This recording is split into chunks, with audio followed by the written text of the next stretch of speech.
What's up YouTube, Capital G here, got another episode of Hope for Rogue Players. I have not done this segment in quite some time. I think for the most part, last format wasn't necessarily a good time for it because you guys know everything was basically tier 0. It was either like you kind of play Spiral or you play a deck with like 15 hand traps that is obviously designed to try and counter Spiral. And to me, decks like this could not really exist last year competitively. They just weren't that viable. You were not going to see decks with like 20 traps, 15, 16, anywhere near that, because everybody just said, hey, why run traps when I can just play hand traps? And if I don't open with a hand trap, you guys know that Spiral could explode, and it was kind of like game 1 GG no re, or you go second against them, they blow up all your cards with Sleeper, Negate with Trigate, etc, etc. But this actually comes from Shiino Dominguez. It was actually in El Salvador. Got this off Gamers Generation, which is kind of like a Latino group on Facebook. They post a lot of things that happen in South America. The event was 125 people, which means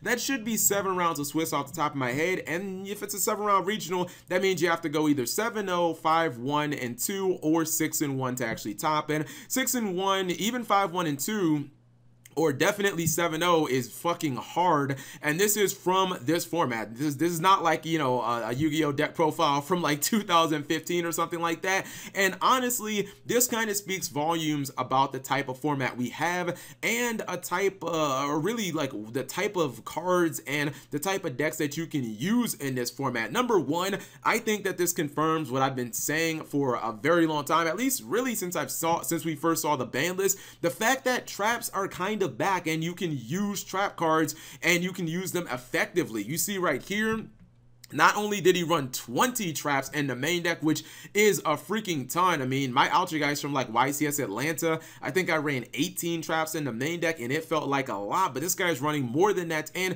it's not just really that he's running a lot of trap cards, but it's that the trap lineup of these decks that want to run a bunch of back row, Satellarknights and Ultra guys and Paleo Frogs, it's that the quality of the cards has actually gone up significantly with the last ban list. Even though he's not running any copies of Torrential Tribute, you see multiple copies of Bottomless Trap Hole that was not available last format. Bottom is such a strong card. And of course, the granddaddy of all trap cards, Solemn Judgment. God says no to everything. One of the reasons that I think Satellarknights are extremely strong is, you guys know that sometimes evenly matched makes it very difficult to go, you know, summon one monster, set 4, set 5, pass or something like that. Well, Satellarknights don't really have that problem that much because they do have a couple of cards that can kind of counter the evenly match. He did inside Mind Crush, which I like to use for kind of a, you know, a way of countering it, but your opponent never really knows if you happen to have Nova Alpha. They can try to play around it by maybe trying to bait it, but for the most part, as long as there is a Satellarknight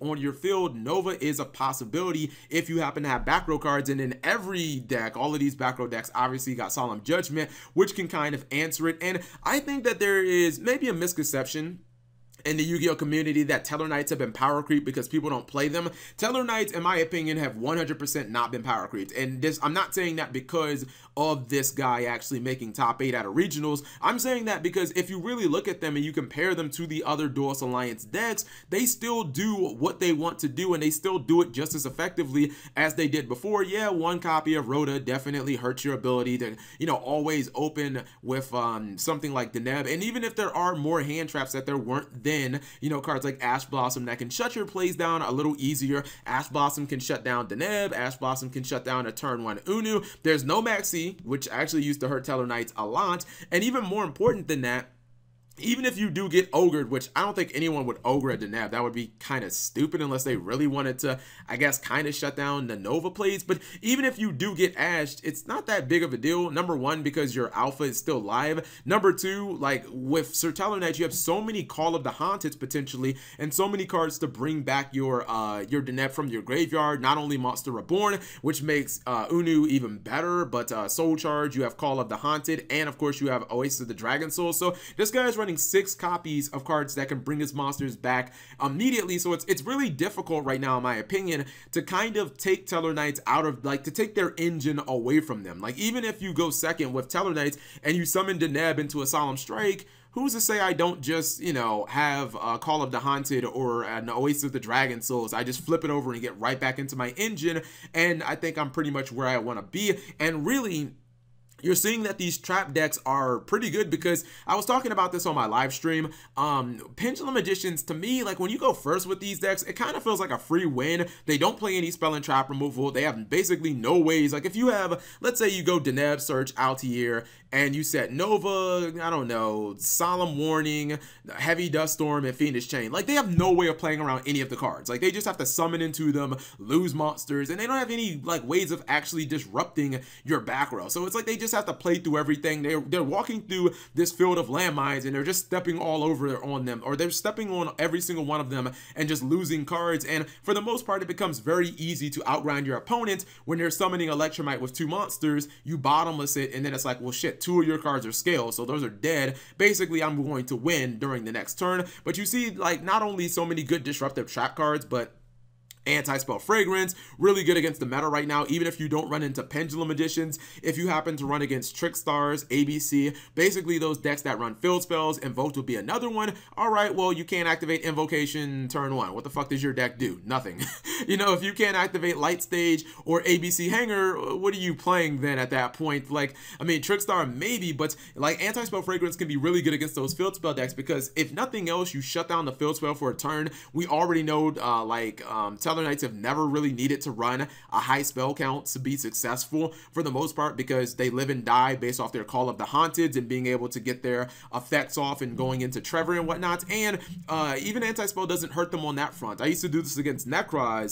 There was a regional in Virginia. I went 7-2, and one of the ways that I used to stomp Necroz was I would flip over anti-spell against them. I'd force them to set their Necroz Cycle and their Necroz of Kaleidoscope or whatever, and then I would just make Trevier. I would bounce, I would start picking their hand apart, and then I would just like re-flip over my Anti-Spell Fragrance. One of the best things that I love about Satellarknights is that Trevier has not been power creeped at all. Like, Trevier is still that motherfucking dude. Ash Blossom, unaffected by it. Even if it gets ogred, it's fine. It basically just floats. It will still get that bounce effect, so chances are you'll be able to summon another Trevier if you happen to have bounced like a Call to Haunted on your side of the field. But if it doesn't, and you start picking apart your opponent's hand, their chances of victory go down exponentially. I actually was surprised, pleasantly surprised, and I was so happy to see it, because I still believe that this is a good card, specifically in this deck. I don't think it's a card I would generally run in a lot of decks, but in Satellarknights, I feel like the upside is too high not to run. That is 2 copies of Fiendish Chain.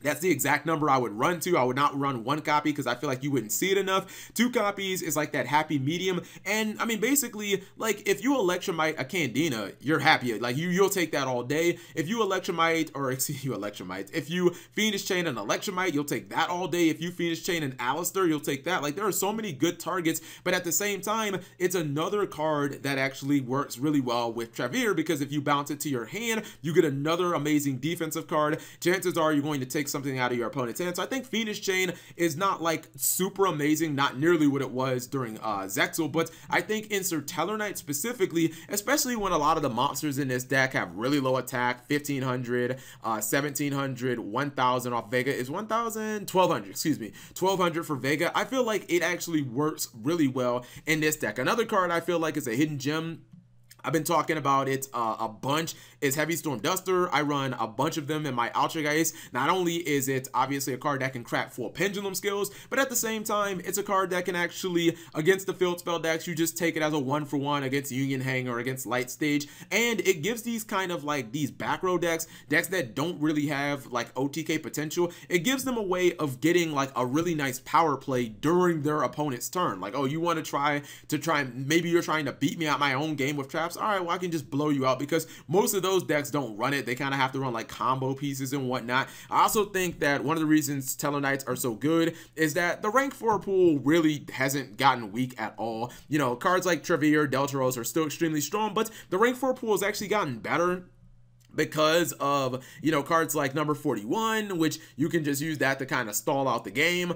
Same thing with Tornado Dragon, gives every rank 4 deck just like an inherent way of being able to pop back row multiple times at that. And actually, Isode really helped this deck because you can use it with any of your Tellarknight monsters, and at the same time, when it is actually summoned, it gets you either a Deneb or it gets you an Altair out of your deck. Now, you know, Daigusto Emerald being hit, that definitely hurt Tellarknights a little bit, because it kind of like it took their kind of like super long grind game away, where you'd be able to like put 3 of your Altiers and, you know, 2 Denebs and a Vega back in your deck, and it would be like just another way of like refreshing your deck completely. Like, that was really nice. But I think Satellarknights in general are really good. Hold on, I'm gonna make sure this video doesn't end up going too long, which all right, I think I gotta wrap this up. But overall, I think Satellarknights are really good.